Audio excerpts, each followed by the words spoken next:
Nicolas Prévost, donc vous êtes historien. C'est important de faire mémoire justement de ces martyrs?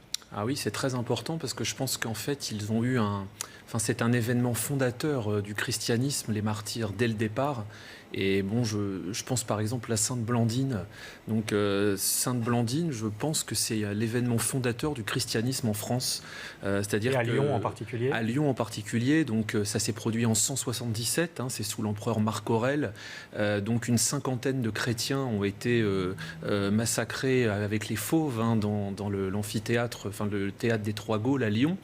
Et Sainte Blandine, donc, on dit que les fauves se seraient détournés d'elle pour se diriger. Bon, voilà, il l'aurait évité au départ. Donc, évidemment, après, elle a connu un supplice encore plus atroce. Enfin, si on peut dire ça, tout est atroce là-dedans. Mais pour le coup, elle a beaucoup impressionné les gens à l'époque. Je pense qu'à l'époque, les gens ont été très impressionnés par le comportement et l'héroïsme de ces gens qui allaient jusqu'à la mort pour témoigner de leur foi. Puisqu'en fait, le mot martyr, ça veut dire le témoin, en fait. C'est celui qui témoigne.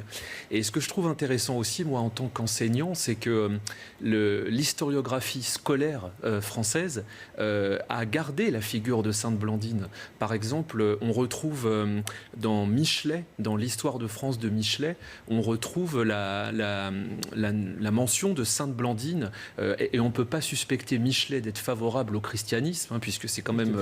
voilà, il était anticlérical, c'est l'histoire de la Troisième République, du 19e siècle, puis ensuite de la Troisième République.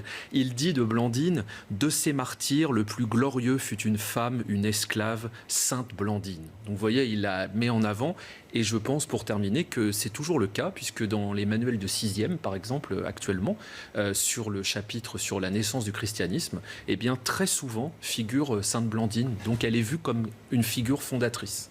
Alors Véronique, on a parlé des martyrs.